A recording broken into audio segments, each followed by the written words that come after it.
We have 4 counts here. After a Muskegon County judge made the guilty verdict, defendant Robert G. covered his face, later leaned forward and rested face down on the table he's been sitting behind during the 3-day bench trial. The judge was several minutes into explaining how he reached his decision when G. sat up and appears to begin to faint.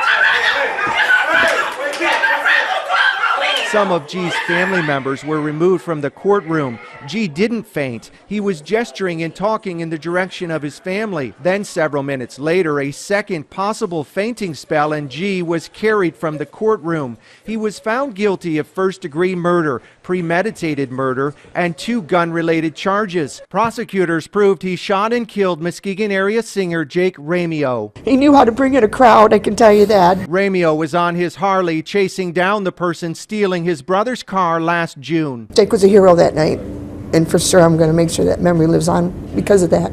All he was doing what Jake always does, and that's helping his family and his friends. That's all he was trying to do. G was able to return and sit through the conclusion of the hearing, and he eventually walked back to jail without help. Jeannie Rameo says she's already thinking about what to say to G when she speaks at his sentencing hearing. There's no relief knowing my son's never coming home, but at least I got some justice for him. The conviction will send G to prison for the rest of his life.